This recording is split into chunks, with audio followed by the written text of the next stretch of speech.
एक माँ ने अपने 7 बच्चों को जन्म दिया और उन्हें पानी में नहलाया, लेकिन उसने 8वें बच्चे को नहीं नहलाया। और यही 8वां बच्चा आगे चलकर महाभारत का सबसे शक्तिशाली और महान योद्धा बना।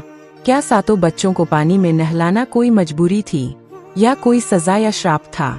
जब कामधेनु गाय समुद्र से निकली तो भगवान ने वह गाय ऋषि को दे दी। वह गाय अपनी इच्छानुसार सब कुछ देती थी। एक दिन प्रकृति के देवता वशिष्ठ ऋषि के आश्रम पहुँचे। वहाँ उन्होंने कामधेनु गाय देखी। तब वशिष्ठ ऋषि की पत्नी प्रभास उस गाय पर मोहित हो गईं। तब वशिष्ठ ऋषि ने अपनी पत्नी की इच्छा पूरी करने के लिए सभी वशिष्ठ ऋषियों ने मिलकर उस गाय को चुरा लिया। जब वशिष्ठ ऋषि को यह बात पता चली तो वे क्रोधित हो गए और श्राप दिया, हे वशिष्ठ ऋषि, आप। सभी वशिष्ठ ऋषि डर गए और माफी मांगने लगे। सभी वशिष्ठ ऋषियों ने प्रभास का नाम लिया।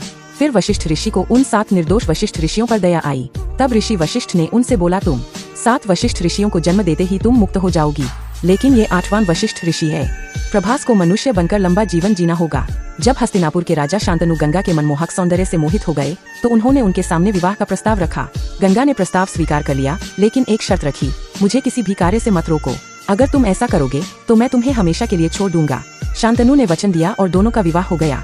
जब गंगा ने अपने पहले पुत्र को जन्म दिया तो उसने उसे नदी में बहा दिया।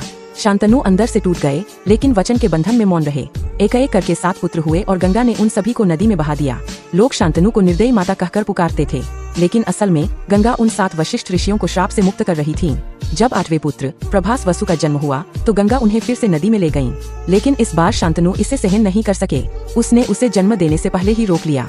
अब मेरे 7 बच्चे हो गए हैं, मैं उसे मरने नहीं दूंगी। यह पुत्र मेरा उत्तराधिकारी बनेगा। तब गंगा बोली, राजन, आपने मेरी शर्त तोड़ दी। अब मैं आपको हमेशा के लिए छोड़कर जा रही हूँ। गंगा अपने पुत्र देवव्रत को स्वर्ग ले गयीं। वहाँ उन्होंने उसे वेद, शास्त्र, धनुर्वेद और युद्धकला की शिक्षा दी। जब देवव्रत युवा हुआ तो गंगा ने उसे उसके पिता शांतनु को सौंप दिया। बाद में देवव्रत ने अपने पिता की प्रसन्नता के लिए आजन्म ब्रह्मचर्य का व्रत लिया।